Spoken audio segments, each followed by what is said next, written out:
Dostlar, hal-hazırda bir neçə insan adını çəkəcəm və uğurlu insanlardan biridir. Elon Musk, Jack Ma, Mark Zuckerberg və Steve Jobs. Və Bill Gates, əlbəttə ki, Bill Gates'i unutmaq olmaz. Elon Musk hal-hazırda səhv eləməmsə və deyəcəm məlumatlar barəsində bəzi səhvliklər ola bilər, fikir verməyin. Amma həqiqətən uğurlu insanlardır. Elon Musk dünyada olan 5 və yaxud da 4 səhv eləməmsə, o şirkətlərin sahibidir. Ən böyük şirkətlərdir. Tesla'dır, SpaceX'dir, nə bilim, PayPal, yəni onun sahibi. Onu satıb deyəsən, bilmirəm.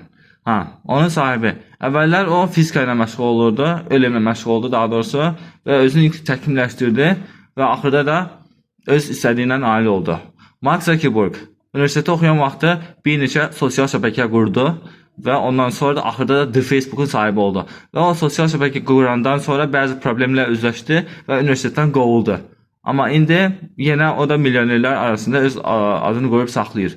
Jack Ma cavanlıqda boyuna görə polis işinə girə bilmədi. Ondan sonra bəzi işlər, neçə dənə işdən rədd cavabı aldı. Misal 10 şəxs o işə müraciət edibsə, 9-u daxil ola bilibsə, 10-uncusu yəni özü daxil ola bilmir həmənki işə. Orada işləyə bilməyib. Axırda da qərar verdi ki, ağıllı insanlarla oturub müzakirə olsun, nə bilim, bəzi məsələlər iş barədə və AliExpress, Alibabanın qorucusudur. Çində ən varlardan biridir. Bill Gates'dir, bilirsiniz, Microsoft'un sahibi və Steve Jobs falan filan. Bunlar milyonerlərdir.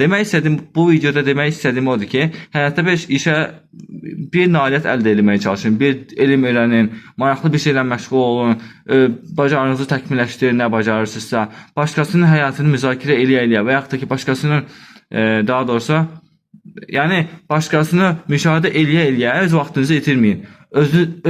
Özünüzün bir uğurlu insanı olun, başa düşdünüzmü? Adi bir şeyləri böyütməyin. Normaldır, yəni bəzi insanlar var, ilk dəfədir gördüyü üçün biraz təəccüblənirlər. Amma burada təəccüblənən bir şey yoxdur, yəni. Həqiqətən, yəni uğurlu olmağa çalışın, həyatınıza bir rəng qatmağa çalışın. Yəni bu qədər, bir addım atın. Nə vaxtsa olacaq, qorxmayın. Məndən bu qədər dostlar. Mənim də hədəfim budur ki, sosial şəbəkə böyütsün, YouTube olsun, hal-hazırda TikTok olsun. Bəli, inşallah hər şey yaxşı olar. Dəstək olmağı unutmayın, abunə olmağı unutmayın. Çox sağ olun, özünüzə müğayət olun.